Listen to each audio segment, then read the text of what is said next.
Hello and welcome back to the Nexus Gaming Series. I am the Crushinator, and tonight I am bringing you this Division A East playoff matchup between Baby on Board and Tricky Gooses. We are in the second round of the playoffs here. Baby on Board, the number 4 seed, is up against the number 8 seed in Tricky Gooses, who did depose number 1 seeded Sky 5 to make it to the second round. Very exciting stuff here. Reminder, this is still a best of 3, though this is the last best of 3 round of the playoffs. The teams that advance to the Coastal Finals for Division A East will be playing a best of 5, and then, of course, the Division A Grand Finals will also be a best of 5, but only best of 3 tonight. Looks like our lobby is getting nice and full here. I'll let them know that I am ready, and I will remind you, folks, of the map bans for this here series. Baby on Board, banning away Battlefield of Eternity and Alterac Pass. Tricky Gooses, banning Cursed Hollow and Garden of Terror. And Tricky Gooses are going to be bringing us to Tomb of the Spider Queen here for game number 1. How you doing, Himbibo? Looks like we got the lobby settings all good to go. Fantastic. Love them because they're exciting, but you hate them because it means the season's almost over. Darn. How you doing, Fujin? Am I excited? I should be excited. It's going to be a good matchup. I'm really excited to see how Tricky Gooses does here. The last 2 times that these teams met, it did go the full 3 games. I believe it went Baby on Board 1, then Tricky Gooses, then Baby on Board, if I do recall. But Tricky Gooses just took out the number 1 seed, Sky 5, who were dominating the division. So that match may, there's been a lot of evolution with these 2 teams. I'm excited to see how they're going to clash here in this ultimate matchup, this playoff matchup here. Looks like the teams are pretty much ready to go, so we'll be able to jump into this draft in just a moment. Make sure I have all the right players on my software. Yeah. Oh, we're missing one. It's not Duck, it's Elf Boy. There we go. Bloody 924 with the follow. Thank you for the support. Hope you're enjoying yourself and having a good evening here. As we get into our first draft, Baby on Board does have the first pick. As a reminder for the playoff structure, the higher seed does not have to win a coin flip. They just get the choice of first pick or map pick. Baby on Board chose first pick. So Tricky Gooses are the team that brings us to Tomb of the Spider Queen.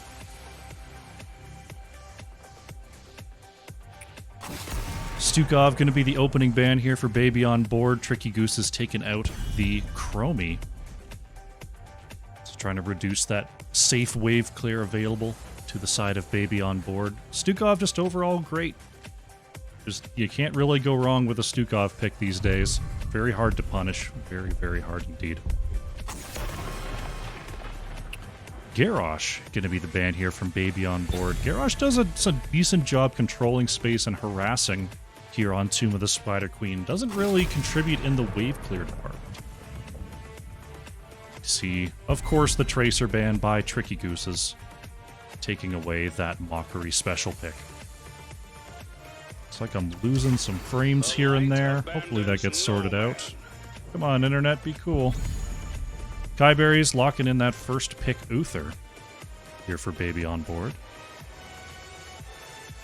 Tricky Gooses with the next 2 picks here. See what they can bring. Up against an Uther. Could be a double support, could be a tank, could be a solo support. We're locking in the Johanna and the Tychus, just a solid pairing early here for Tricky Gooses. Miniken gonna go ahead and grab that Johanna. And Nanani on the Tychus. There we go. Tarask will lock in the Hogger, and Mockery gonna be playing a Hanzo. She does actually get to play this week. Look at that. Come on, bitrate. Even out. Give me the green. There you go. There you go. Hopefully it's coming through all right on your all's end. Mid ban here by Tricky Gooses, looking at the Uther, Hogger, Hanzo. They're going to ban away Mei. Mei is, you know, overall just an incredibly strong tank right now. Not too surprised to see that banned. Baby on board. Actually going to ban away the Sonya, making it all the way to the mid pick. So this is, I mean, if you can say there's a weaker mech for Sonya, it's probably this one. Just because the bottom lane is so gankable. Kael'thas, Malfurion are going to be the choices here for Birdie and Key. Pretty standard composition coming on out here from Tricky Gooses. Just strong choices across the board. Got the Malfurion Kael'thas to set up off of Johanna engages. Tychus for the sustained damage. Saving that last pick offlaner. Maybe on board. Seeing how they're going to round this out. It's going to be Coffee on the Tassadar, and Cavalier Guest is going to be playing what looks to be a main tank Leoric versus this Johanna. This is something that kind of got, you know, talked about at the beginning of last year. People were starting to ruminate about just taking Leoric into Johanna. Oh, Elfboy going to round this out with a Mal'Ganis, so a double tank draft here from Tricky Gooses. Not something we get to see a lot of, but I've always figured Mal'Ganis as sort of a second tank and off tank could definitely do some work. Very, very cool indeed. I'm excited to see how this goes. That's a lot of CC into the Uther, who can deal with burst well, but I mean, Tychus Kael'thas can do a fair amount of damage over time. Cool draft indeed. I'm excited to see this Leoric main tank. I'm excited to see this Mal'Ganis offlane is what it looks like. I guess it could be something like a Tychus offlane, or a Johanna double soak maybe. A lot of cool options with this Tricky Gooses draft. Alrighty, make sure that's updated. Everything good. Alright, let's get into game number 1 as we load on in. Alrighty. On the left in the blue, we have Baby on board, with Tarask on the Hogger, Cavalier Guest on the Leoric, Coffee playing Tassadar, Mockery on the Hanzo, and Kyberries on the Uther. On the right in the red, it is Tricky Gooses with Elfboy on the Johanna, Birdie playing Kael'thas, Key on the Malfurion, Miniken playing Mal'Ganis, and Nanani is on the Tychus. 5, 4, 3, 2, 1. Game number 1 is underway here. Uther trying to stack up those auto attacks on the level 1 quest. Tassadar stacking Qs, and Hanzo going for that auto attack quest, Redemption, on level 1. We're on the side of Tricky Gooses, just Kael'thas looking for globes. No other questing talents to be had. Looks like Baby on board going to get the mid clear to start things off. And Tricky Gooses left to clean up the mess. Looks like it's going to be Johanna in the solo lane for the meantime. Elfboy going to go ahead and handle that, while both Hogger and Leoric actually moving to this top lane. Gonna leave 2 in the mid here. Mockery trying to stack up that Redemption quest. Get that online as soon as possible. I know we've actually got Tassadar down here in the bottom lane dealing with this Johanna. Leoric on the way as well. So some interesting rotations coming on out here from Baby on board. We'll see if they want to stick with this. Right now, Johanna heading to the mid. Mockery and Kyberries are going to go down and deal with this early siege camp right at 1 minute. Tricky Gooses, I think they've sniffed this out. They're on the way here. Cavalier Guest has to pop that Unstoppable. Mockery and Kyberries have to be careful here as the full invade from Tricky Gooses is in. Right now, all 5 members on this bottom camp. Mockery is going to have to back off here. Missing a lot of soak, though. We'll see how much they end up missing. Tricky Gooses does steal this camp, but they commit the entire team to doing so. A little bit of soak caught at the wall there. They catch some on the top lane as well. If we check the tab here, maybe a little bit of minion soak lost, but honestly less than I thought. Look at that. Honestly, not a whole lot of minion soak lost over on the side of Tricky Gooses there for committing the entire team to bottom lane. Continue the rotations here. We have Hogger on the left side, Gonna work on this bruiser camp here for Baby on board. Minican on that Mal'Ganis, just trying to cut off rotations as best as possible. Throwing out an early sleep. Right now, bottom lane, Cavalier Guest is just sort of keeping this minion out here, not able to get onto the wall. Elfboy clearing that away. So Leoric just doing a little bit of dancing with this Siege Giant. An interesting strategy here from Leoric. We see Tricky Gooses working on their back bruiser to try to match the same from Baby on board. And right now, looks like Hanzo did go for the Ignore All Distractions to increase that wave clear, as it is very important here on Tomb of the Spider Queen. Some interesting rotations. We might have our first action here. Kyberries is going to get stunned there by Minican, dropping the roots. And that's going to be Uther going down in the top lane as first blood. Tricky Goose is picking up that kill.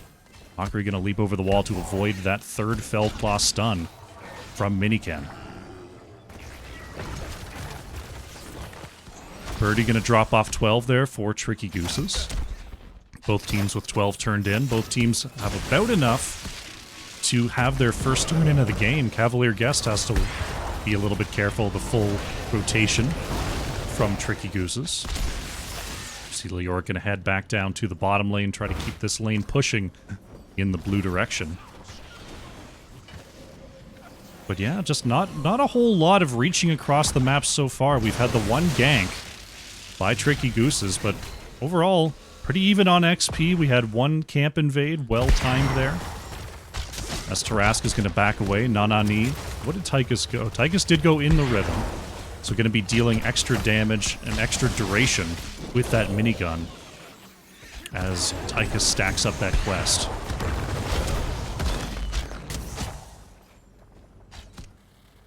Yeah, both teams just seem to be happy to soak and wait for their opportunities, try to find their level 10s first.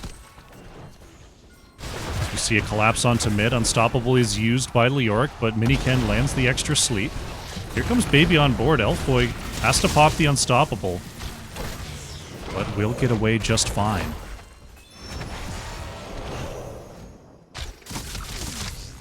Mockery moving up there, trying to throw a little bit of poke damage onto Minican. Right now, both teams looking for an opportunity to turn. Cavalier Guest has 28, going to try to come up and help this mid lane. Tarask trying to turn in 10 here for Baby on board. Nanani is not going to see it, so that's another 10 in for the blue team. Nanani is trying to do the same here in the mid. Mockery going to get the interrupt. Yeah, looks like, oh, there's a full combo out onto Hogger and hardly Nuya.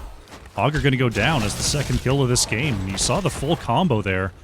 The Mal'Ganis stun into the Kael'thas stun into the Malfurion roots, and all the while, Tychus just zapping away on that minigun. It's a pretty potent combination here for Tricky Gooses.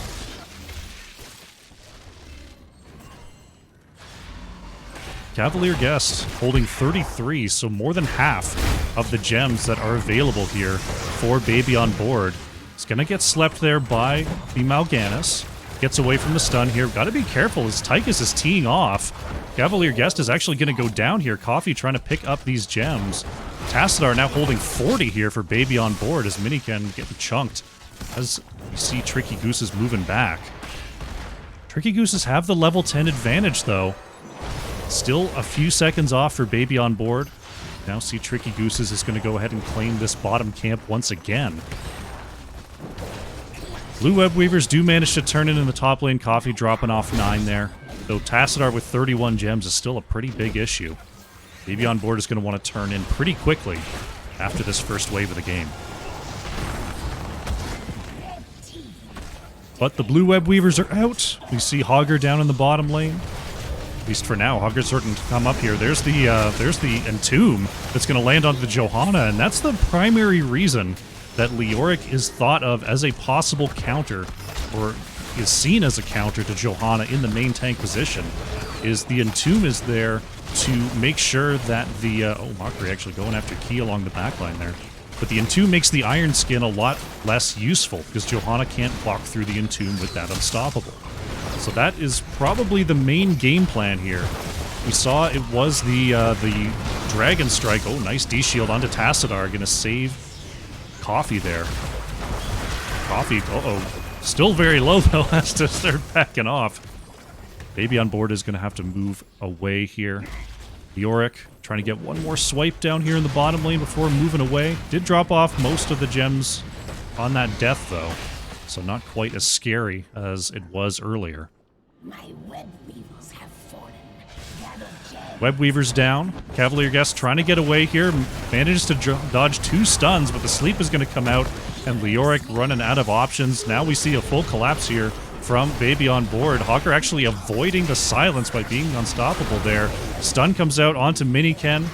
Is that a dark conversion? That is. Mal'Ganis going straight back to full health, and Hogger goes down. Elf Boy being slowed by Tassadar, but does manage to get away here. Cavalier Guest is about to spawn. Miniken, with that speed boost, is going to get away. Right now, Tricky Goose is looking very good in this early game. Oh, Elf Boy is going to get caught, though, and the full body block is in from Leoric. Johanna, with nowhere to go, is taken down once again. We did see Johanna still went with that Blessed Shield, so no Falling Sword to be able to evade that Entomb. But we do have red Web Weavers coming on through. Baby on board were not able to get back-to-back turn-ins. Without Johanna, this push will be a little bit reduced in power. You see Baby on board trying to step up and get that clear going. Tychus going to be sieging away in the top lane. Tarask working on that mid-clear. As Cavalier Guest trying to move up and clear this top wave away. Kyberries manages to get behind the wall there. Phoenix comes out, that's going to zone away. Tarask going right into the back line. There's the Entomb as well as the Dragon Strike. 2 members caught. Malfurion and Kael'thas are down. Mal'Ganis tried to go for the Dark Conversion, but gets taken out as well. And there's the full combo there. Entomb with the Dragon Strike, actually catching 2 DPS. What a pickup for Baby on board. Hogger trying to delay this push from Johanna in the bottom lane. And all forts are going to be saved here. Hawkery trying to push a little bit, get some vision going in this top lane. Boss is up and ready to go. Coffee is starting this up right away here. We'll see if Tricky Gooses can sniff this out. Leoric is still in the mid. Hogger is still in the bot lane. 3 members are on this boss. It's going to take a little bit. Not the fastest boss clear in the world. Just now getting to half health. Tricky Gooses looking at their map information, wondering where the heck the enemy team is. Cavalier Guest looking to turn in 15 there. Is going to get full comboed by Birdie. This boss is going to be snuck here by Baby on board. Cheeky play there. They risked a lot, sending just 3 up there without their front line. But they get the reward, and this top fort is almost certainly going to be going down here. Taking a look at the experience, we see the minion experience. Oh, Birdie's actually caught in another Entomb. There's the Dragon Strike coming on out, and Kael'thas with no chance at all. Malfurion going down as well. The slow from Hogger keeping Malfurion trapped in that Dragon Strike. All of a sudden, Baby on board have their 16s. They have a very healthy boss, and this could be keep off of those 2 kills. Push continues here. Boss still above half health. Tychus does not have the Odin available to try to siege this safely, and Baby on board wants this keep. Highberry is staying mounted in the background. Minion wave is starting to go down here. Baby on board, they don't want to push their luck. Kael'thas and Malfurion are back. They are going to back off here. They're not going to dive onto this keep. Mid fort just needs a breath. Mockery, go ahead and use that little bitty arrow to take down that fort. We are going to have a blue Web Weaver wave. They are sitting on nearly a triple turn-in. They're going to be threatening to end this game off of these objective pushes. Uh-oh, trying to cut off Nanani, but Tychus gets on the right side of that loot horde just the right moment. Big... Look at that combination. This silence, is that going to be enough? Uther is going to go down first. Cavalier Guest is going to fall as well. Mal'Ganis taken out as well. Coffee very, very low in the back is trying to clean up. Tricky Gooses here. Elf Boy is going to go down. It's a 2 for 2 for now. Can Baby on board get these kills? No, they can't. It's going to be a 2 for 2 with the objective pushing here. Right now we see Tricky Goose is in the top lane. They're going to try to save this top keep, and it looks like they will be able to do so. The mid pressure from the remaining members of Baby on Board. They're going to have to be careful as Mal'Ganis coming up in 10 seconds, Johanna coming up in 15. We'll see how much they can do to this keep. Top keep was saved. Looks like bottom fort is going to passively go down here. But right now, Baby on Board do not want to overstay. Leoric is back, but Uther is not here. Taras got to be very careful. Hogger's actually going to go down here. Full combo from Coffee onto Tychus, but gets away after the Entomb expires. Miniken, with the blind as a bat, trying to chase down. Dragon Strike will not find the kill onto Tychus. Mockery trying to get the last hit, though, evades the Blessed Shield with that cyber agility over the wall. Baby on Board, they're going to continue the pressure here. Tassadar checking this bottom lane. Miniken going to find the stun onto Cavalier Guest, but the Unstoppable is enough for Leoric to escape. With Hogger down, Baby on Board is going to have to retreat. They still have enough for their next turn in. Between Coffee, Mockery, Cavalier Guest, they should have enough. Hogger is back on the field here. Tricky Goose is maybe heading towards this bottom camp, though moving through the lane means that Kyberries and Mockery did see it coming.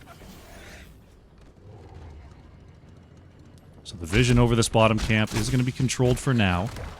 Only one more gem needed on the side of Tricky Gooses to have their own Webweaver objective. Bottom camp is captured. They now have enough, 55, but they would need everyone to turn in. Tychus holding 35 here. 4 Tricky Gooses. Top boss is up in 1 minute. Right now we see Tricky Goose is going to clear away this bottom lane. Baby on Board. Most of the gems here on Hanzo. Both teams just playing around with the vision here. Miniken is going to be spotted. Cavalier Guest. Uh-oh, Elfboy maybe caught on the wrong side of things. Goes way deep there. Tassadar is going to get hit with the Divine Shield. Silence comes on out. Dragon Strike in that choke. Birdie is taking a ton of damage. That's Kael'thas, Mal'Ganis, and Malfurion taken out in an instant. And now Tychus down as well. Elfboy, the only remaining member of Tricky Gooses. And this looks like it's going to be game. Baby on Board is going to head through the mid lane and try to end this right now, and it looks like they will be able to do so without much trouble at all. Fantastic job controlling the vision and controlling that choke, and the Dragon Strike coming through basically any space that Tricky Gooses could have stood there was a very, very strong play. We're going to see Baby on Board, with the help of this Bruiser camp, clear away this core and pick up their first win in this series. Well done, GG.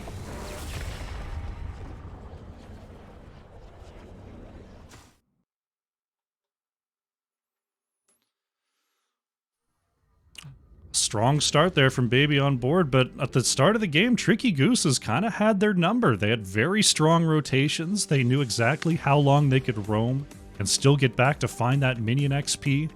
Things were looking good, but it was the combo of the Leoric onto the Johanna with that Dragon Strike, and oftentimes even catching members of the DPS over there on Tricky Gooses. In that combo was just a devastating setup. Very, very nicely executed by Baby on Board, picking up their first win. We take a look at the score sheet. Hanzo, with a ton of damage all around, actually leading the way in all categories. Siege, hero damage, and experience gained. Actually all going over to Hanzo there for Baby on Board, so well done, Mockery. Taking a look over at the side of Tricky Gooses, almost 48,000 hero damage for Tychus, doing a whole lot of work with that setup combo. A lot of good kills in the early game. This unfortunately was not enough to take it home. We'll send the talents for those who are interested. Take a quick look here, see if there's anything super out of the ordinary. Aside from the auto attack Hanzo, which we don't see a lot of, but it does help out in that in the wave clear, which is very important on Tomb of the Spider Queen. And the Dragon Strike, of course. Other than that, everything, you know, we got to see a Mal'Ganis. We don't get to see a Mal'Ganis very often. It was a dark conversion there. A lesser picked talent indeed. But a good game. Cool start there. That's going to mean Baby on Board is up 1-0. We'll see if Tricky Gooses can bring it back here or if Baby on Board is going to surge on through to the next round. We're going to go to a quick break, and when we return, some more excellent Division A East action. Don't go far.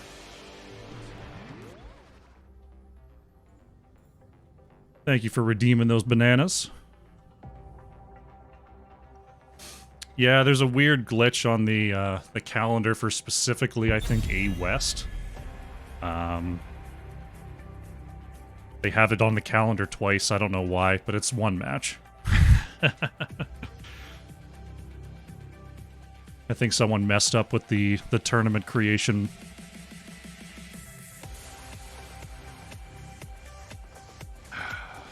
Alrighty. So, Tricky Gooses will have the first pick for our game number 2. See what they want to ban away. It's once again going to be Chromie taken off the board here. Chromie a strong anchor here on Dragonshire, and also can be strong just with a rotate, because you can deal damage from infinity miles away.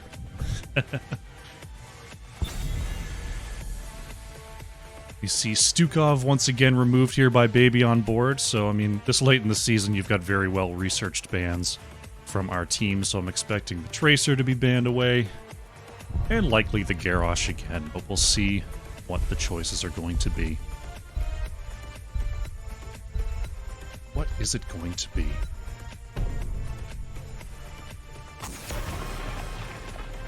Malfurion banned away by Tricky Gooses.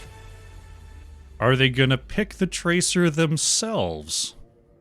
Or are they really gonna give it over to Mockery? A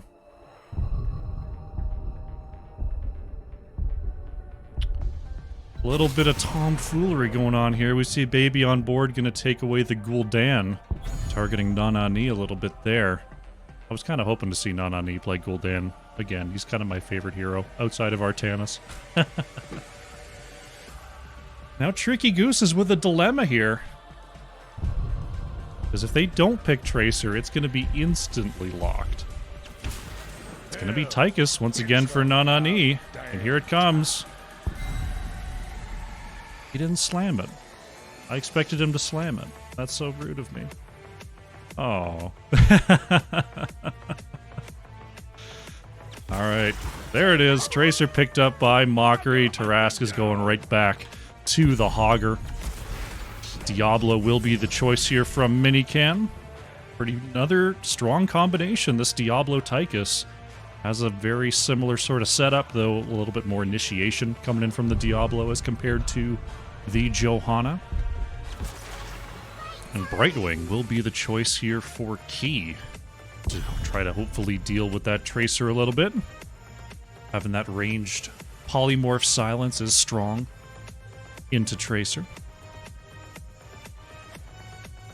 So Baby on Board, they're looking at the Tychus, Brightwing, Diablo.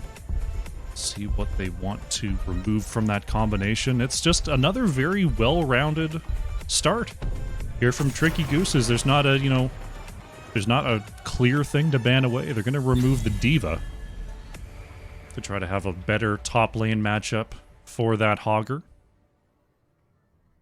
Tricky Gooses. They see the Tracer. They see the Hogger.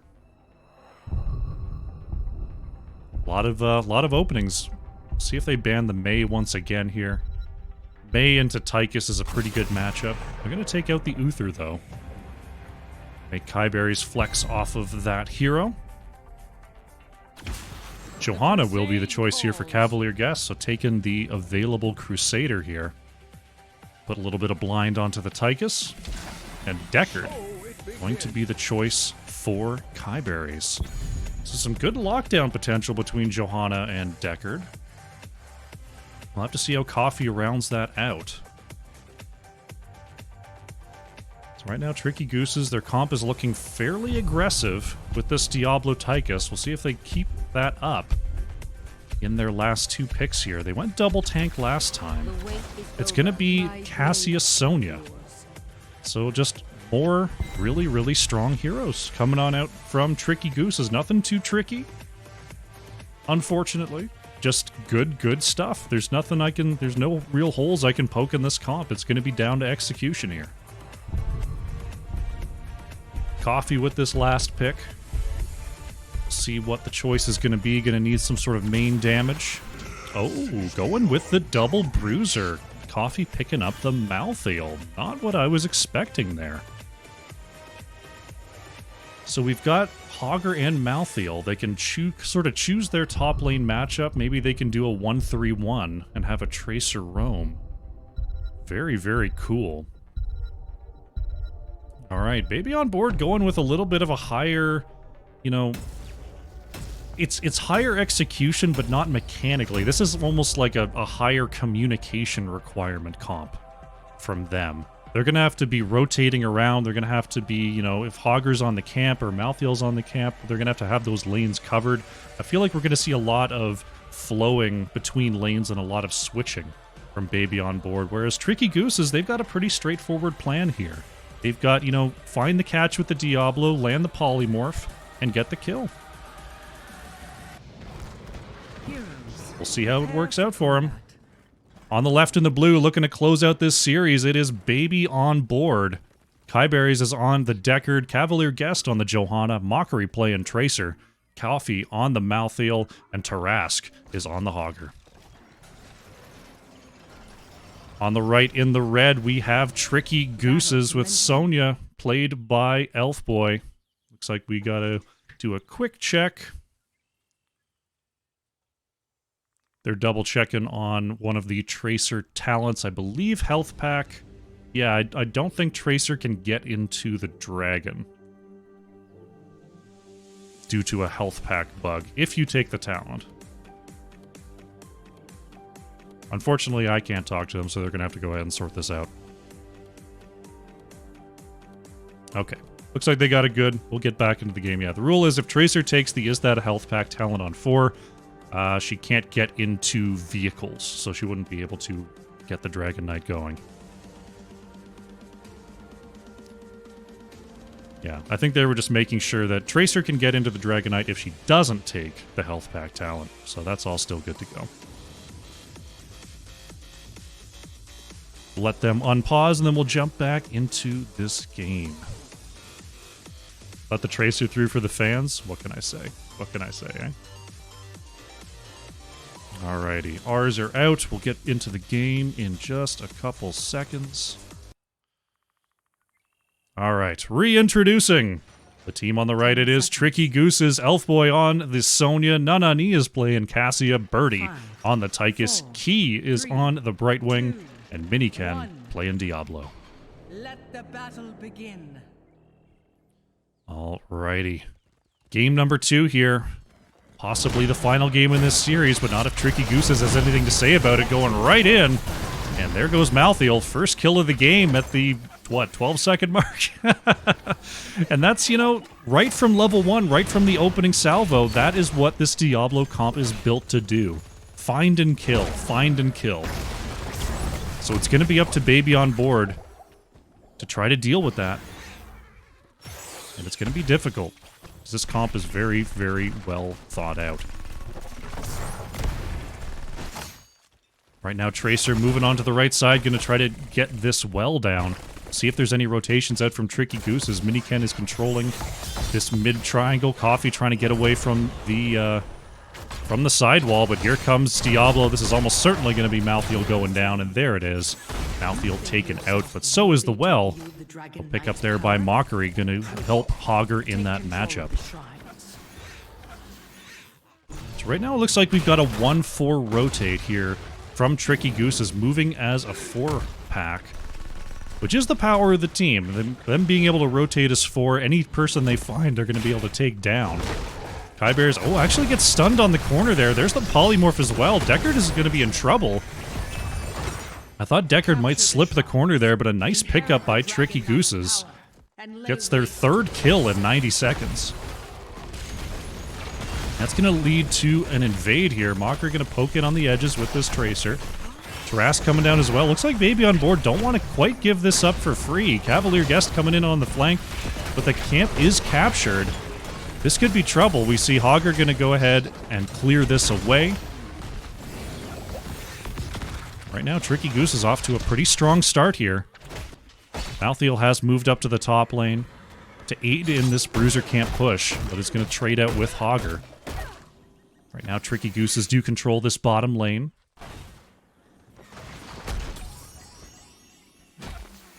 They are going to move over to their own siege camp here. Cavalier Guest going to poke in, just sort of threaten here. Top lane push is going. It's a full 3 members. Going to send this in. Sonya not able to really step up. Deckard moves away here. Malthael, uh-oh, Coffee, got to be careful here. Diablo does not get in range. So Malthael is going to survive. Birdie, what did Birdie go for stacks? Birdie went bigger they are on 4. So allowing Cassia to bring the finishing damage, and Tychus is going to bring the initial burn with that talent. Right now we see a big bottom lane push with this siege camp by Tricky Gooses. 4 members here against just Malthael, but the full flank is coming on through. Baby on board, looking to move through. Diablo doesn't quite get the stun onto Tracer. We're going to see Mockery move down and try to get some poke damage over onto Tricky Gooses. Just poking in on the edges here, allowing Malthael to try to clear out this camp. Here comes Diablo once again to even up the engagement. Hogger is controlling the top shrine for Baby on board. Tricky Gooses maintaining presence here on the bottom shrine. So right now, both teams just looking for any way to move up. Oh, Coffee does not get stunned, but still gets flipped over. Deckard gets the root onto 2. Right wing coming on in, gets the pull onto Minican. Cavalier Guest with a big slow. Now Key being chased out. Oh, nice peels, though, by Diablo, but Diablo might go down for this. Minican is taken out, but Key survives. Hogger moving to double soak here, but that is going to allow Elf Boy to control the top shrine, or top altar, I should say, for Tricky Gooses. That's going to force Johanna to stay in the mid to make sure that that dragon is not captured. Cassia whittled down below half health, but Baby on board does control the bottom altar. Looks like it's going to be Hogger versus Sonya up here. A titanic matchup, to be sure. And with Brightwing able to pour onto it, that's definitely something Hogger's going to have to worry about in those extended duels. Hogger getting away from the Tychus gank here. Birdie moved up to try to make that a 2v1 engagement. But Baby on board is going to take that as an opportunity to try to siege in here, though with this comp, not a lot of siege pressure to be had between Deckard, Malthael, and Tracer.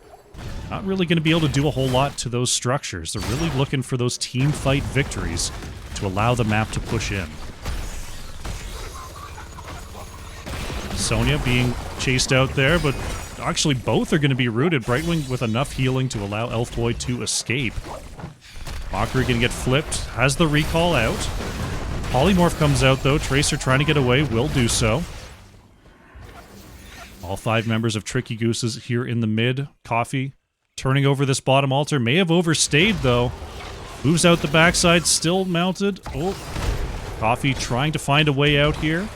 Mockery coming on down, but Coffee is flipped into tower range, and that is going to be Malthael going down. A very nice rotation coming on out there from Tricky Gooses. Hogger is working on this siege camp here. Birdie's thinking about coming across. Baby on board. Has to keep Johanna in the mid once again, as both teams are about to have their level 10s. 10s are here for Baby on board. Tricky Goose is picking that up as well. Johanna uses the Unstoppable to avoid the flip of Diablo. As Hogger moves to claim this top altar once again. There have been a lot of picks for Tricky Gooses so far. There haven't... Oh, there's the first big team fight. Key is going to blink away to remove that stun. Coffee has to move out, is getting chunked by Cassia. The ball lightning, oh, almost picks off Coffee. Went below 40 health there. Mockery has to move back as well. Pulse Bomb is going to land onto Diablo and is going to be rooted by Tracer. This could be trouble. Last Rites comes on out and Minican is going to go down here. Coffee gonna get slowed. Oh, the Tychus Odin does not find the last hit onto Malthael. Baby on board coming out ahead there, popping those souls on Diablo. Uh-oh, Tracer in trouble is actually going to go down there. The damage from Tychus was enough, along with Cassia, to find that kill. Now Key is going to have to back off and get some mana here. Coffee is working on Birdie. With the help of Kyberries, this is an interesting 2 versus 2. Right wing does warp back, though. So Coffee going to have to wait for those potions in order to heal up. Diablo trying to control the mid here. Miniken looking for the channel. Cavalier Guest does not have the blind available. And the first dragon of the game is going to go over to Tricky Gooses. Dragon trying to position so only one tower is firing at a time. It's going to work on this mid wall. Sonya could be in some trouble here. Hogger bouncing off that loot horde, though. Elf Boy manages to get underneath the fort. The rest of Tricky Goose is pushing down here in the bottom lane. Right wing warping up to the top as Mockery and Cavalier Guest are still going in on Elf Boy. This could be big, big trouble. Mockery is one slam away from death, and there goes Tracer. We're looking for that Sonya, but Key, with that map awareness, saves Sonya and picks up the kill.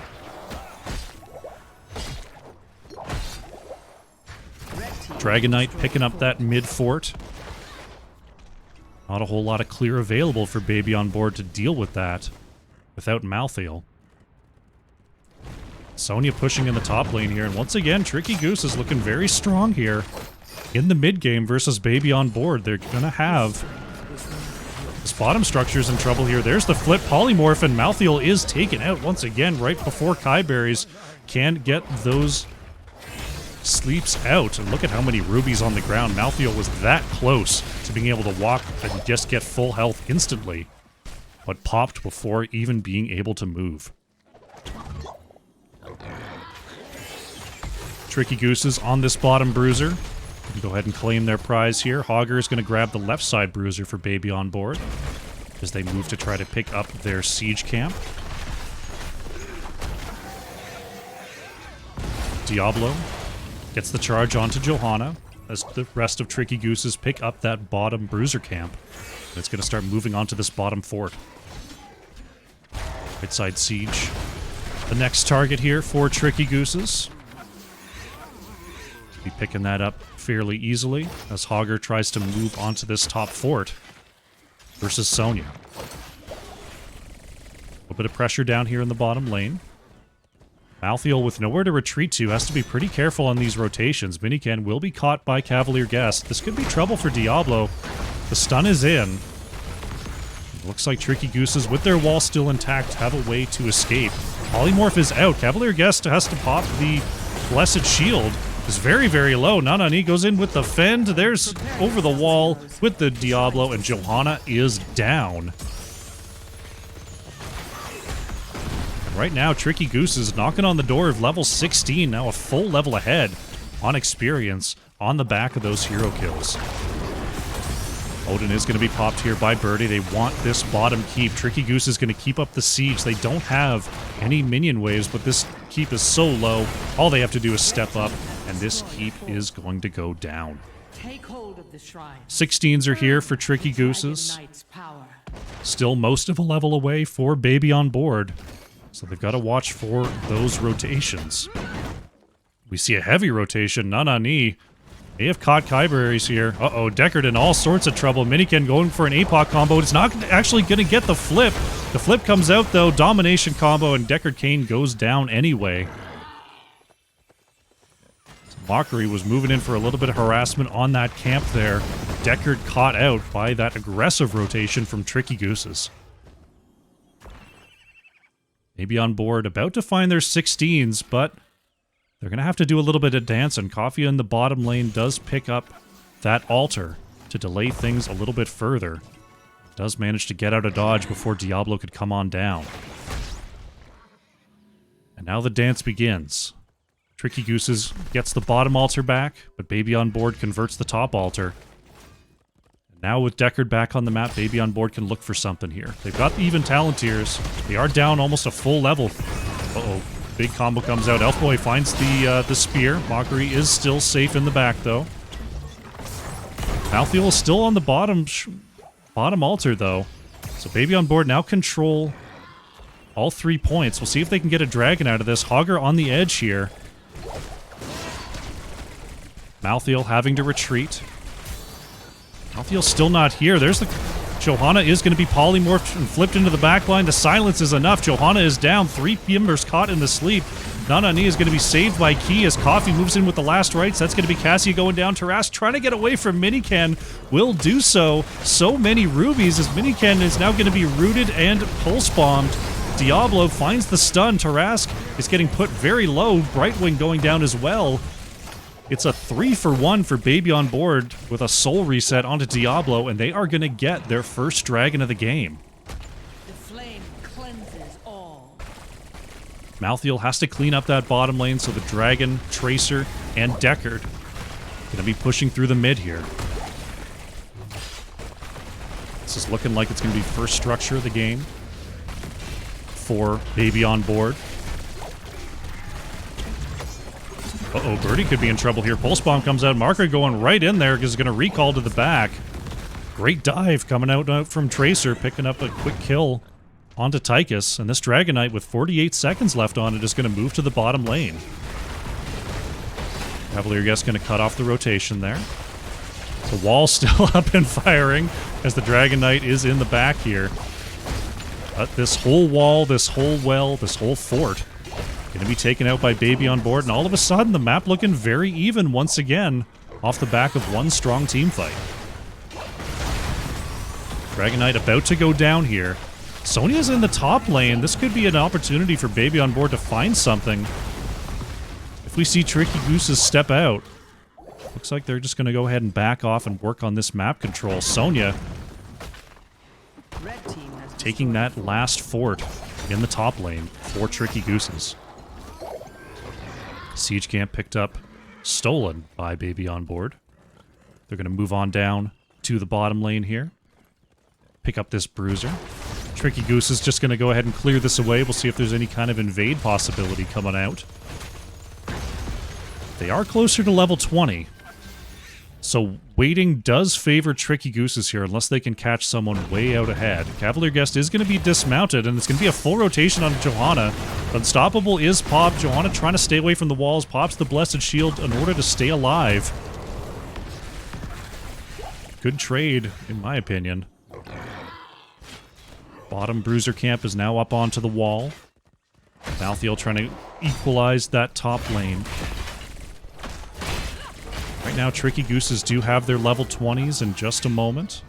Not going to be able to invade this camp in time as Hogger will escape. Baby on board will have their level 20s momentarily. And this is where things get interesting on Dragonshire. 20s are about to be here. There they are. Camps are mostly taken.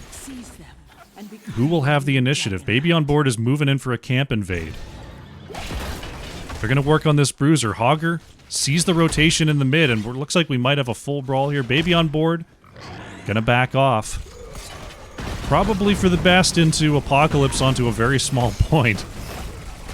There was a lot of potential damage that were going to come onto them there. Top lane bruiser camp now going to be dealt with by Tricky Gooses. Malthael going to catch up this bottom lane here, and right now Baby on board have good, they've got good lane pressure, good lane control, though this top lane is going to start to become a problem with this unanswered bruiser camp for Tricky Gooses. Trying to control the vision in the mid. Cavalier Guest may have seen, will now see Birdie. That invisible friends from Brightwing means that members aren't going to show on the mini-map for sure, and Baby on board is going to have to watch for the shimmer. Miniken goes into the deep shadow. Staying still in stealth for, I believe it's 3 seconds, maybe 2 seconds. Means you go into perfect stealth, which means you don't even shimmer anymore. Diablo going to come on through. The good scout there by Birdie. So Baby on board will not get a surprise engagement there. Top lane is encroaching now for Tricky Gooses. It's moving across the bridge. So Baby on board is going to have to deal with that eventually. Start moving up to the top lane. Tricky Goose is going to maintain pressure on this bottom altar. Hogger is going to show on this wave. Does have a pretty good bounce angle here in order to clear this out. Johanna clears the top. Full possible invade there. Tricky Gooses gonna move up and try to control top altar. Baby on board has no one in the bottom lane right now. The invisible friends looking for a surprise gank. Tarrasca's just checking bushes. Tricky Gooses using their invisibility.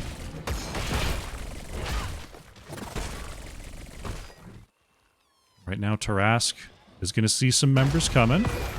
Gets the knockback. Minikin with the Apocalypse combo, though. Domination comes out, and they're going to move for this right now. Tracer and Johanna are not in position. Kyberry's with a huge sleep onto the backline, though. Tarrasque somehow still alive. Is going to go down, though. Minikin has the last rites, and that's Diablo going down. Sonya is still wailing away on the members of Baby on board. So many low health bars. Look at the... Oh, no one actually gets rooted. Malthael is moving ahead here. Rubies have been popped onto the right-hand side. Diablo for Hogger. A lot of cooldowns used as well on both sides. And right now, Baby on board going to try to maintain their presence. Malthael takes back the bottom point. A wild engagement there in the mid. Results in 1 kill for each side. Cavalier Guest does control the top lane. Tricky Gooses. Without their tank, it's a lot of their engage. It's a lot of their way to start a fight, so they're not going to be able to do a whole lot here. They're going to move down to this bottom bruiser. Baby on board does not have the Hogger here. They may catch them on this bottom camp. Tricky Gooses. Coffee. Not going to catch them on the point. Cavalier Guest on the backside, though. Has the Condemned, catches 3. Mockery on the outside. Unstoppable is popped along with that Blinded by the Light. Tricky Gooses manages to disengage here, and they got the cap on that bruiser camp. Now trying to control the bottom. Diablo's back on the field here. Hogger maybe going for a quick capture. Can Nanani get here in time? Apocalypse is actually going to be used here. The stun is good onto Hogger. Follow-up as well. Flip and stun. Tarrasque is polymorphed, and Hogger is going to go down here. Blessed Shield engaged. Baby on board is trying to move in here. Unstoppable is used. Last Rites is not going to get the kill onto Tychus, but the follow-up is there. Tychus is down. Nanani is very low. Pops the Surge of Light. Cassia goes down, but they trade out for Johanna. Malthael down as well. It's Tracer and Deckard versus Sonya and Diablo, but here comes Brightwing to make it a 3v2 here for Tricky Gooses. Mockery going to keep on poking on the edge. Kyberries is going to be charged back in. Polymorph comes out. Deckard trying to get away here as the silence lands as well. Can Deckard stay healthy enough? Moves back in for the Rubies. Deckard trying to get away. Pops another potion on themselves. Trying to move back to the Rubies. No, Deckard Kane goes down.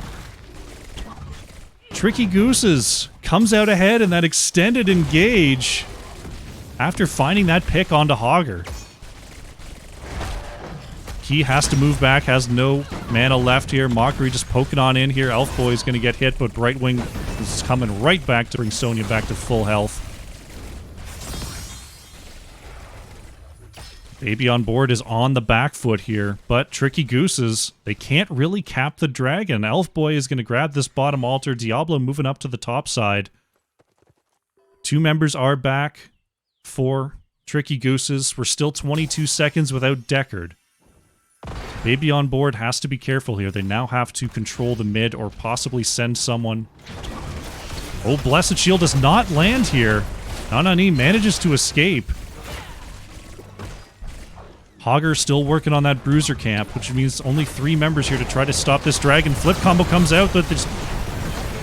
Oh, the Unstoppable isn't enough. Johanna goes down. Coffee trying to get away here. Miniken finds that stun onto Malthael. That's going to be it. Malthael has returned, though.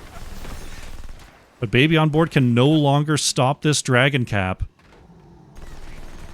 So Tricky Gooses almost certainly going to be threatening a keep here. Now it burns.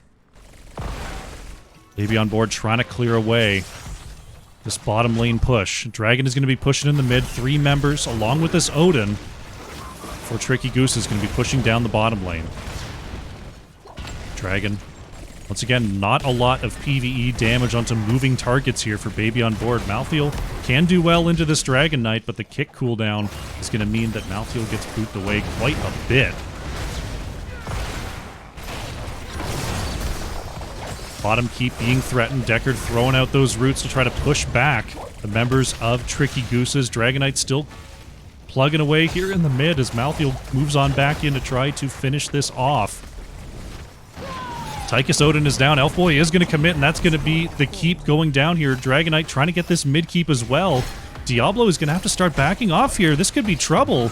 Miniken in the middle of nowhere gets the Shadow Charge on the Cavalier Guest. Tarrasque manages to get away from the rest of Tricky Gooses. Hogger's still alive here, but look at the Ball Lightning. The good spread out, though, by Baby on board. Though the Ball Lightning is up and available once again, the full Blessed Shield comes out. Nanani is slowed, but it's a full APOC combo coming out for Miniken. Hogger is down once again. The flip is good onto Cavalier Guest, and there goes Johanna. Tricky Gooses is chasing down the rest of Baby on board. The Hellgate comes out. Kyberry's trying to get away here. Miniken is going to go down to the last rites. Coffee trying to turn this around. There's so many rubies on the ground. It's Mockery and Coffee, but Malthael still goes down. There's just too much damage. Diablo souls were popped once again. Diablo making their way across the map. Elfboy is going to be locked onto the core. Mockery trying to get Sonya off this core. Gets down to about half health, but Tracer the only line of defense here, and the Odin is popped. Elfboy is on the core with that Sonya, and this is going to be Tricky Gooses picking up game number 2 and evening up this series 1-1. GG.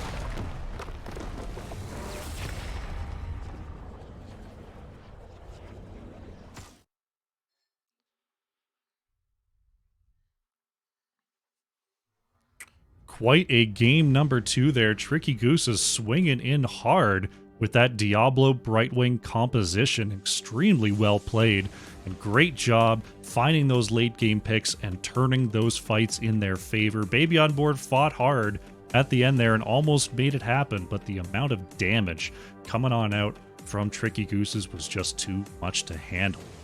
Mockery on the Tracer, leading the way on hero damage by a factor of 3. At almost 3 for Baby on board. 116,000 hero damage. Very nicely done. Looking over at Tricky Gooses, though, breaking 100k was Cassia. Sonya bringing up over 70,000. Tychus bringing up over 70,000. Just so much raw damage coming out from Tricky Gooses, bringing home the victory. Incredibly well played. Go to the talents. Go ahead and set ourselves up for game number 3.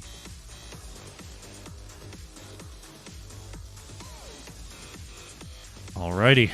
We've got ourselves a series. Once again, these teams are going to game number 3 for their playoff lives. We're going to go to a short break, but when we come back, this series will conclude. Don't go far. Right into the draft and see what our game 3 is going to be. If Tricky Gooses can continue their Cinderella run here in the number 8 seed, or if Baby on board can keep their victory after their game 1 win. Here we go. Baby on board do have the first pick opportunity once again. See what the bans are going to look like here. Stukov once again banned away. Nothing too surprising there. Tricky Gooses. See what their choices are going to be. They did adapt their ban strategy between games 1 and 2, so we'll see what they are thinking about here for game number 3 in those ban positions. They've banned Chromie each time, though. It wouldn't surprise me to see it banned away again. There it is. No Stukov, no Chromie anywhere in this series to be found. Sonya going to be the ban here by Baby on board. They're going to want Elfboy on something else here for game number 3. Tricky Gooses. See if they're going to ban the Tracer, or if they're going to, if they're going to try to bait it through again. See what the choice is going to be. There it is. They had the strats in game number 2. They don't want to tempt fate again. Tracer's off the board, but that does mean Kyberry's right back on that Uther that she saw success with in game number 1. It's been a strong hero overall, and just Heroes of the Storm in general, and especially coordinated play. Tricky Gooses See what they want to do to try to handle this in their 1-2 slot. Diablo into Uther can be a bit of a pain. Birdie going straight back to the Tychus. Miniken will play the Garrosh, which was banned away in game number 1, but allowed through in game 2. Tarask happy to go onto the Hogger, and Mockery will lock in the Cassia as the number 3 pick here for Baby on board. Cassia was played very well by Birdie in the last game. With Birdie back on the Tychus, I've got to think they're going to put Nanani onto that Gul'dan, it being Braxis holdout and all. Kel'Thuzad banned away by Tricky Gooses. Try to make sure that that does not get picked up by Coffee. I've got to think there's going to be... If Gul'dan isn't banned, I expect it to be picked. I'll put it that way. Because I've seen Nanani play quite a bit of Gul'dan over the seasons. Going to be the Sylvanas ban, so wanting to make sure that there's not any sort of early rush business coming on through from Tricky Gooses. It's a pretty potent combo with Garrosh as well, being able to throw out the mind control after or even before a throw taunt combo. Just to sort of keep that extended silence. Tricky Gooses thinking about their next 2 picks. Oh, it's actually going to be Kael'thas here for Nanani, trying to throw an extra stun on the back of that Garrosh combo, and Brightwing going back on into the hands of Ki. Playing a very, very strong Brightwing there on Dragonshire in game number 2. We'll see if they can replicate the magic. There it is again. Cav going right back to the Oriole, and Coffee going to be playing Karazim. It's a triple support Cassia. They're going to try to remake the magic from last week. They ran something, it wasn't quite this heavy onto a hyper support, but it was close. It's going to be a triple support Cassia with a Karazim kicker for Baby on board. Elf Boy going to lock in the Malthael as the last spot to try to deal with that Hogger in the top lane. Well, last week we saw Baby on board with a dominant victory with this style of draft on Braxis Holdout. A quick one at that, though they did have a Sylvanas with it last time. So see if they can do it again here, or if Tricky Gooses, I mean, they've got the Garrosh here. They've got the opportunity to move in and separate out targets. Brightwing with the Polymorph can throw a wrench into those plans. Though there's just so many save options. Once level 10 comes online for Baby on board, we'll see what they can do with this.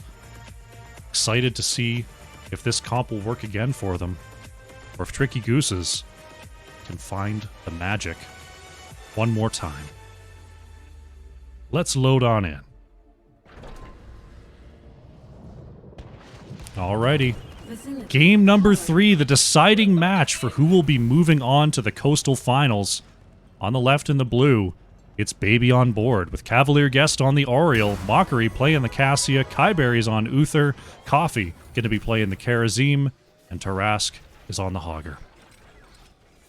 On the right in the red, Tricky Gooses with Birdie on the Kael'thas, Ki playing Brightwing, Nanani on the Tychus, Miniken on that Garrosh, and Elf Boy playing the Malthael. 2, 1. Facility. Here we go. Game number 3 is underway here. Karazim starting in the top lane. Gonna try to aid the Hogger in that Malthael matchup. Going with just the core support combination here. Oriole gonna get thrown in. The Polymorph comes out. Uther does eat the stun though, so Oriole gonna be okay for the meantime. So the bottom lane should be pretty heavily controlled here by Tricky Gooses in the early going. I gotta be a little bit careful here. Avoids the first stun, but the throw, the Polymorph is good, and Uther is gonna go down here.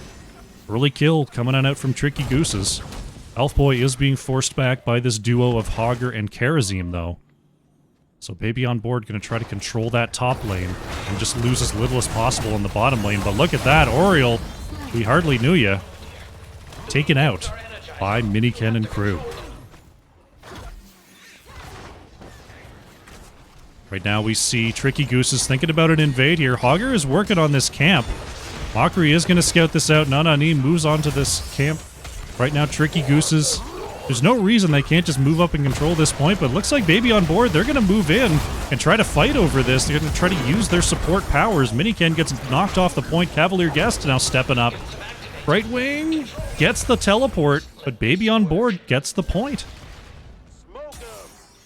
That's pretty hard to do for this composition at level 2. Nice work by Baby on board and controlling who was stepping on that point, and Oriole arriving just in time.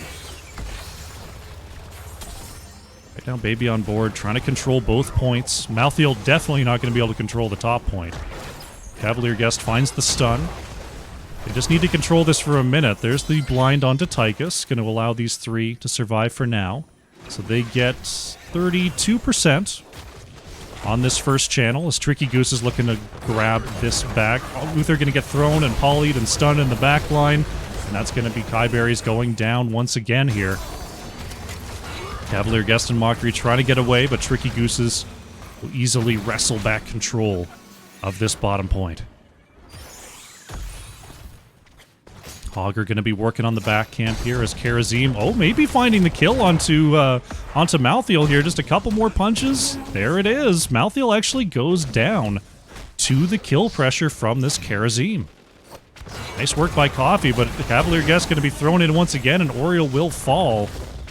Now, I will say, this is pretty much how it went last week. Baby on board suffered a lot of early losses, but then when level 10 came online, they were just an unkillable set of players. Can Tricky Gooses gain enough of an advantage here? Hogger going to move to this bottom point. That's going to mean Malthiel has a one-on-one, and actually Garrosh is moving up to the top side to try to control that point. So a little bit of channel time, but Miniken quickly wrestles the top point back, so only 54% available here for Baby on board. As 3 members look to push through this bottom lane, and Hogger returns to the top. Garrosh is on the way back down here. Gonna step onto this bottom point, another couple of percentages. So Cavalier Guest is gonna have to back off here. Nice double stun by Miniken. Kybear is trying to move back away, will do so. 64% for Baby on board,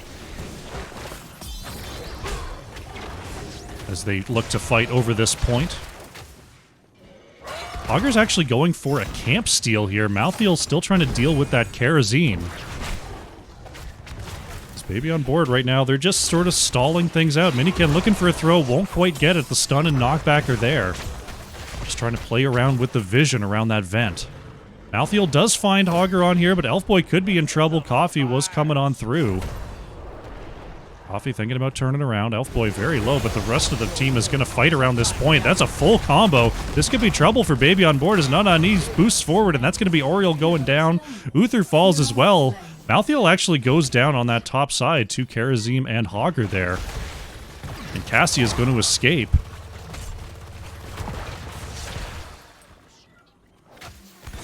That's going to mean that Kael'thas is going to have to cover that soak as Coffee taking out this wall with the help of this large minion wave.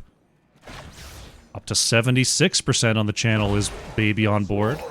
As Hogger works on another Hellbat camp here on the left-hand side. Miniken is going to go ahead and check this out. And C4 there, but does not have the team power to be able to go for the invade this time. With Hogger showing in the bottom lane, that's going to mean Kael'thas and Malthiel are going to try to deal with that Karazim up in the top lane. Coffee is going to get away here. Baby on board, grab control of this bottom point, and are going to try to move up with this Hellbat camp. Kael'thas is coming on down here. Hogger looking to cut off that rotation. It's Tarask and Birdie, 2 ships passing in the night. This Hellbat camp is wreaking havoc on this wall. Miniken looking for a throw. Will not find one. So now Baby on board just has to step on the point, but Miniken gets the throw onto Mockery. That's a big throw target. Mockery trying to move back, gets the blind, but it will end up going down. A very good pickup there. That's all the damage of Baby on board taken out, and that's going to force Cavalier Guest and Kyberries to move back. Once again, Elfboy being pressured by Karazim. Tarask is here as well. One more punch. Won't be able to do it. Right wing has to take the long way. Library's going to get stunned and thrown. Taken down. I was just like, when did Murden get on the field?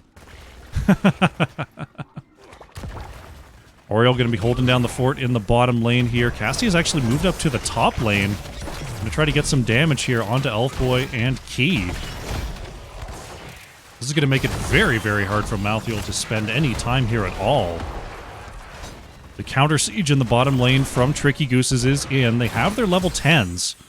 So Garrosh is going to come around here. They're going to try to catch out Baby on board with this rotation, but looks like BOB is starting to move back.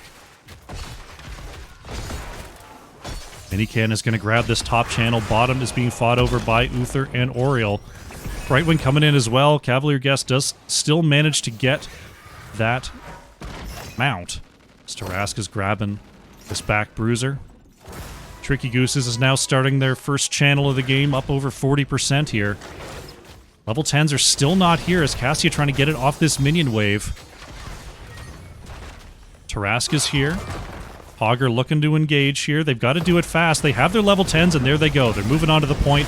Unstoppable is popped, but there's the stun from Uther. Key with nowhere to go. Brightwing is going to go down, but no one's on the point. And that's going to be 100% Zerg wave for Tricky Gooses versus the 82% wave.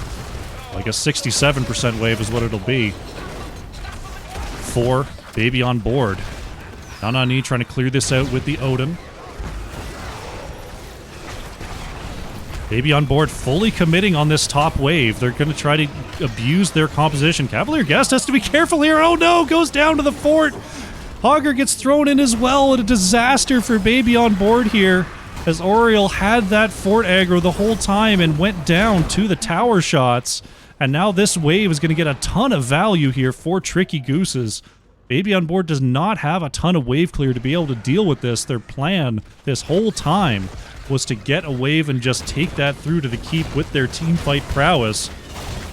Now Tricky Gooses is going to rotate down to the bottom lane and see just how much they can get. Garrosh won't find the first throw. Wave is, for the most part, cleared away. There's still a couple of Guardians, still a couple of those Hydralisks. Uther's going to get thrown in, going to be saved by Oriole. Taunt comes out onto the back line. Seven-sided strike onto Miniken as Garrosh going to be trying to lead the chase away, but Baby on board is on full chase mode. Hogger spinning in to try to find a kill. So a defense coming out from Baby on board. They lose most of their bottom wall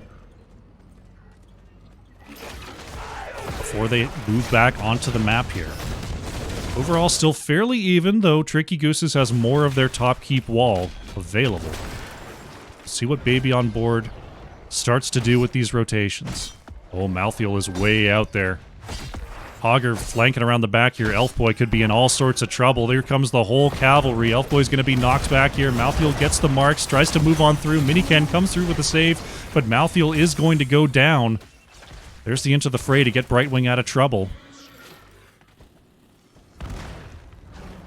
Miniken waiting.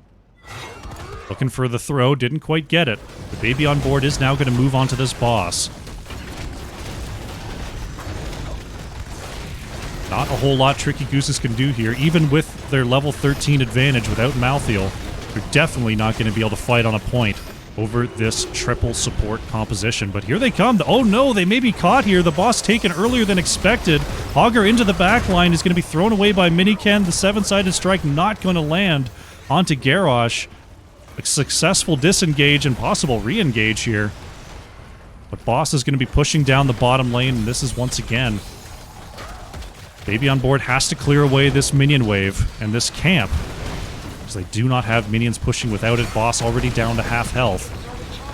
So Baby on board not able to do much with this boss.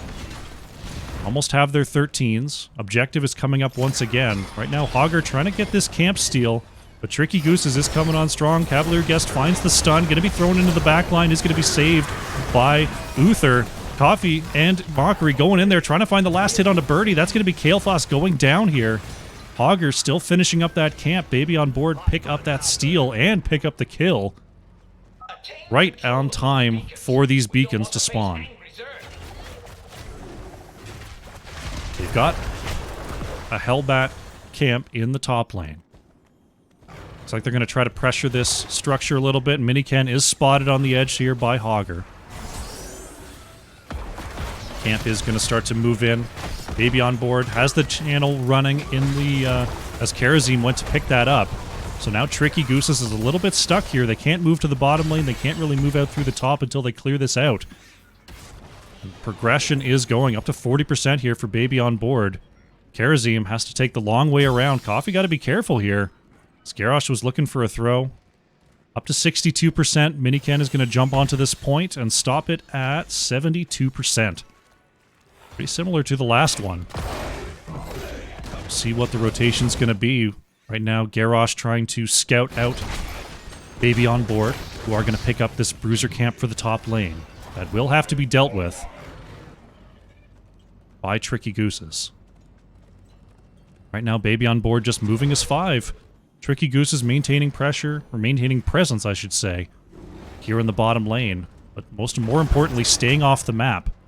So Baby on board now has to check every vent. Tricky Gooses starting to back up here. Oriole will spot the Garrosh. This Baby on board just going to try to ride that camp through the top lane as it starts to crash onto this wall once again. Baby on board. See that they've moved Tricky Gooses away from the bottom lane and just go ahead and back off. Going to move towards this bottom camp, move towards this bottom lane. So Hogger is going to have to clear up this catapult push. Tricky Goose is going to step on this top beacon. Baby on board on the bottom beacon. We could have ourselves an altercation over this camp. Tricky Gooses is coming on through. Hogger showing in lane here. Miniken, they're not going to move on to the point. Tricky Goose is not going to commit for it. Going to start to back off. Baby on board are looking. They want to fight before level 16 is achieved by Tricky Gooses, but now it's just a little bit of ring around the rosy. Is Baby on board going to channel this top beacon? Tricky Goose is going to channel the bottom beacon. Uh-oh. We may have an altercation over this camp. Baby on board is starting to surge through. Not done with the camp yet is Tricky Gooses. They don't have their 16s.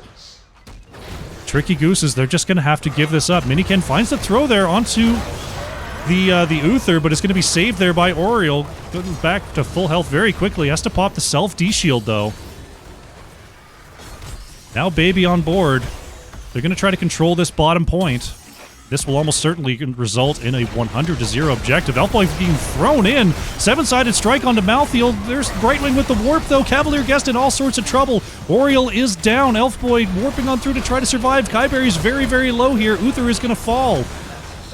Hogger is trying to get away here. Mockery getting lit up by this Kael'thas. But it is a 100-0 Zerg wave. There's no Oriole and no Uther. So that's 2 supports down on the side of Baby on board, as now we see if this wave is going to get a whole lot done.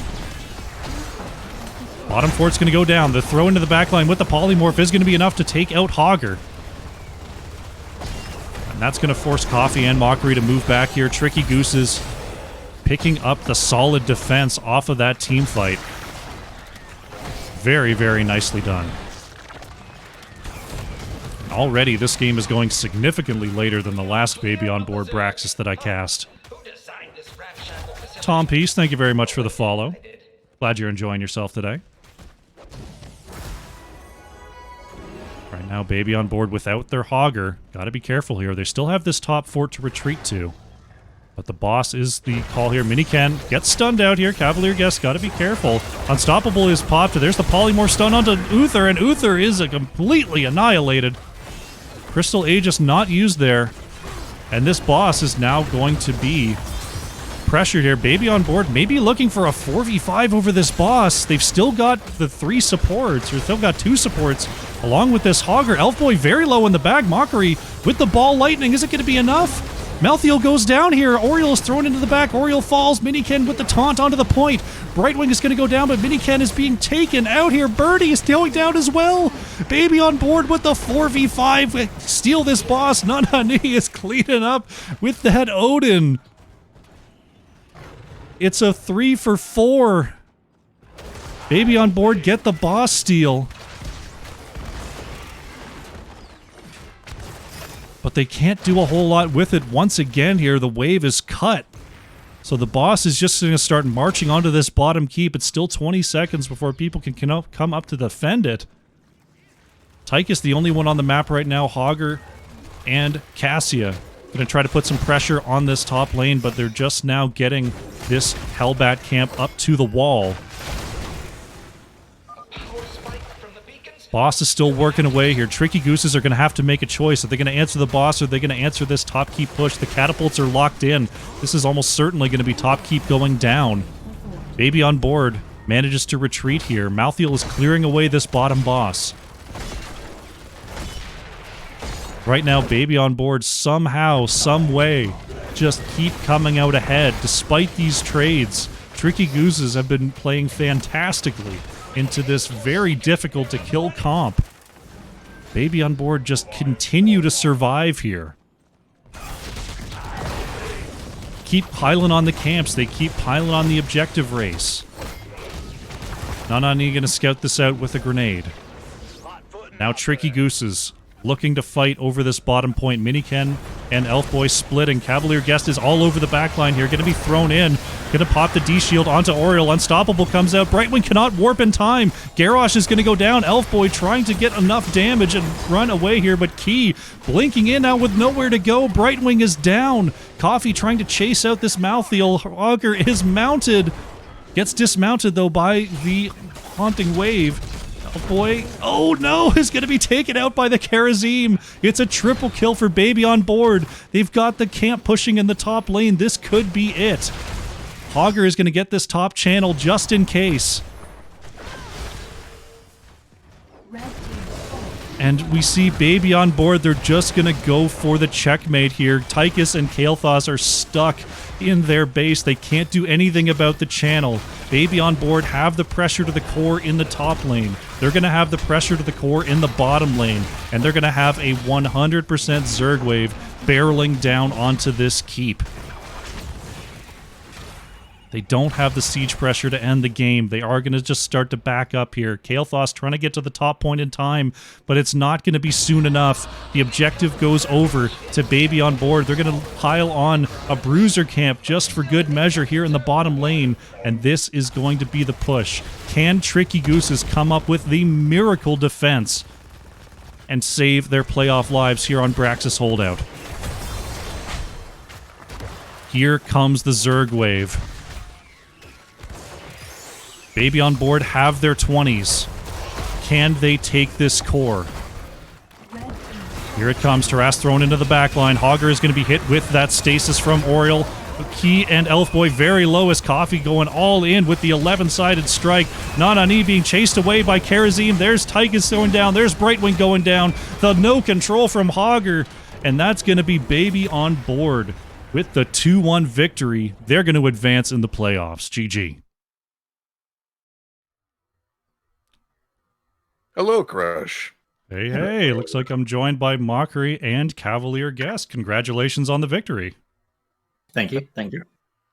Very nicely played there. Another 3-game series here in the playoffs. That's got to make you sweat a little bit. I mean, maybe a little, but it seems like every time I draft a standard comp, we lose, and every time I draft a good comp, we win. So I've solved the problem. We'll just draft Maintain Gariel every game now, and it'll be fine. I'm sure that'll work out excellently. I mean, on your next I'm trip not to really Ultrac scared. Like we sandbagged a Tracer game so that hopefully it won't get banned later. Like it's you got to think about these things in a long strategic sense, Crush. So we're 75% win rate Tracer, but we're 100% win rate in big brain plays. So it's all about planning for the future. It's all about the numbers. I mean, you laid them out flat. It's hard to argue with that. Man, I mean, let's just talk about the series in general. We start there on Tomb of the Spider Queen.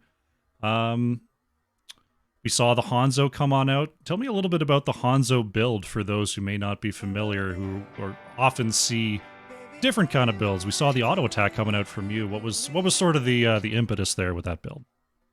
I have a very small, smooth brain, I am unable to calculate the geometry in real time, and I play a lot of auto attackers, so having the ability to mindlessly A move rather than having to hit skill shots is I find pretty effective for me for the most part, and helps me A move my way to topping every stat. So I like that build because it's much lower sort of mental bandwidth is the term I use. Like um and into teams that let you auto attack a lot, Redemption is an insane talent. It's a very big DPS boost. It gives you a lot more WCDR, and it's more triggers of Giant Slayer, everything like that at 16. It just hard punishes tanks that are unable to stop you from getting a lot of auto attacks off. And I looked into that roster. I believe they had like a Mal'Ganis, who I feel perfectly empowered to just sit there and auto all day long. What's he going to do to me? You know, like he can't reach me. So that was my general thought process. I really like Redemption a lot more than most Hanzos. I think in games where you can get and keep the stacks, super good talent, and that's exactly what happened there. Definitely look good out there. A lot of raw damage coming out from the Hanzo, where it's, you know, it can be tough to do on Tomb of the Spider Queen for sure, with all of those angles that enemy teams can approach from. But looking very good out there. And speaking of, you know, being able to move into Johanna, we saw the main tank Leoric, which has kind of been more theorized than actually played at the amateur level. Is that, you know, was that something that you always have in the back of your mind on Tomb of the Spider Queen, or is that really just specifically a Johanna response? I think that's my 4th game of main tank Leoric this season, and I don't think we've lost with it. And in one game on it on Shrines, I was top damage. So, you know. So why is that, Gav? What hero does it match up well into? It matches up well into Johanna, because the thing that Johanna provides as a tank is wave clear, which is slightly unusual, but Leoric also provides wave clear, and he bullies Johanna because every time Johanna steps up to the wave, you drain her. And if you actually hit your drains, which I only did 50% of the time that game, it's pretty good into her. And you could, I don't know if you were watching the bottom lane at all, but if you were, I was clearing first, leaving the lane with full health. Johanna was clearing second and was always at 50% health despite missing. And she had to tap constantly, and I tapped like 3 times that game. So it's pretty good. It basically negates every advantage Johanna gives to a team. And you're able to put significant kill pressure on her during Entomb, because you know, being unstoppable doesn't do anything about Entomb. It's part of why, you know, you would often see like main tank Leoric and then like Flex Deathwing to Molten Flame on the Entomb, because that was like, it was super easy to kill Johannas who don't go Falling Sword with that, because Unstoppable doesn't care, and none of that doesn't do anything to get you out of the Entomb. So that Johanna, like literally Cav called out the second we saw their 10s that was not a Falling Sword Johanna, so we knew she was super killable in every Entomb. Yeah, I mean, we saw it that game. We got the Johanna kills off the Dragon Strike combo. Even found a couple of Kael'thas Malfurion kills off the Entomb, which I honestly wasn't expecting. But very nice setups there. Yeah, just a pretty strong composition there on Tomb of the Spider Queen. If we move into Dragonshire, a little bit of a different style of comp, going with the 2 bruisers, sort of the 2 solo lane. Heavy on the camp clear, heavy on the wave clear, and you do manage to get the Tracer. With the Diablo Brightwing on the other side, where did you feel from minute number 1 you were trying to get ahead on Dragonshire? Was it through the poke, or was it mostly through the macro? I think it was through the macro. We have a winning top lane matchup. If we're doing 1-3-1, we have the Johanna, we clear midway faster, and we can come down and look for those picks. They're not easy to get until you have Blessed, but we stepped out in lane a few too many times when we weren't already rotating, and there was some confusion in comms about where people should be. So okay, it happens. And then you know, we get to the late game fairly even. It's still 20 versus 20. And then we didn't spread enough for Infinite Ball. And it turns out if you give Cassie enough Infinite Balls of Lightning, Cassia's pretty good. Yeah, there was quite a bit of damage coming out from that Cassia. In the 20 versus 20 situation where the map is mostly claimed in terms of mercenary camps, Did it catch you off guard at all how aggressively Tricky Gooses was rotating? Was that really just what you were expecting from that composition to be moving so heavily through your side of the map? We noticed they were deathballing, right? And like once you're post 20 and you see the Brightwing is never split and the Sony is never split, and that's the off lane, you're like, okay, they're just together as 5 all the time. So we were trying to also pivot around the map in such a way that we were still like pushing out lanes and getting camps, while only fighting them when we were 5, but it didn't always work. We weren't really particularly surprised. I think deathballing at 20 is something that a lot of teams do because it feels very safe, and it feels very dangerous to be alone at that point in the game, knowing that a death can like result in DK, and the DK can result in the end of the game. Okay, yeah. It was a tough one. I mean, from the outset, the Diablo composition was definitely doing what it was meant to do, and you guys hung in it. It just the last couple fights didn't end up going your way. But that takes us to Braxis Holdout. First of all, were you surprised that Tricky Gooses chose to take you there? Yes. I will never not be surprised when someone picks Braxis Holdout. So Braxis Holdout, for those who don't know, during HGC had the single largest discrepancy between first and second pick win rates. It's a map where if both teams understand the map, first pick will always win. If it's a map where only one team understands it, then like it's a little bit different. But I'm always surprised when people take me to maps that are capable of being won in draft. It was so the draft was a very similar style to the one that I got to cast last week, with a couple of differences there. No Sylvanas, instead going all in with a third support on the Kharazim. You got was it Uther Oriole last week? I feel like it was something else with the Oriole. No, I believe it was Brightwing Oriole. Yes, it was Brightwing Oriole instead of the Uther Oriole. So is there a big difference in the execution with those pieces traded out, like Kharazim for Sylvanas and Uther for Brightwing, or is it still a very similar style and similar plan when it comes to those fights? It's a little different because we're doing 2-3 rather than 1-4 with the ability to have Brightwing Z top whenever the Hogger's in danger, or Z wherever we are, because of course with the Sylvanas we were constantly rotating around and pressuring walls and forcing them to follow us around the map. But this comp was purely devoted to scaling to 10 and then winning every fight post 10. Whereas the other one had some macro options on the map. Yeah, triple support is really good at team fighting. It's not a very big map. There's going to be fights. And see, like, I feel like where they were catching us was on all the pick opportunities in the first 2 games, and then it's like, okay, we'll try to get picks on 3 healers. You know, it's actually turns out it's very, very difficult to get aggressive catches on teams that have that much ability to save their teammates. So that ended up working out really well for us. So speaking of the saves in that spot, we had the Crystal Aegis, we had the Divine Shield. Is there any kind of planning that goes into that comp that says, like, I'm going to use mine first, or I'm only, don't save me with the Divine Shield, or use the Aegis on this particular player? Or is it a lot of in-the-moment communication to make sure there's not a ton of overlap? So Ariel's Aegis can be used a little bit more creatively, but can also be punished. So preferentially, I would prefer the person who gets thrown gets Divine Shield, unless it's me. Unless it's Uther, right? And then the Uther gets the Aegis. There was one time when I was out of range and I felt really bad about it. I'm sorry, Kai. But generally speaking, it's Divine Shield first, Aegis second. Because Aegis also works as a heal if anyone gets caught in it and they need the energy. Because, of course, when Aegis explodes, it does damage, and that gives Ariel energy. Mm-hmm.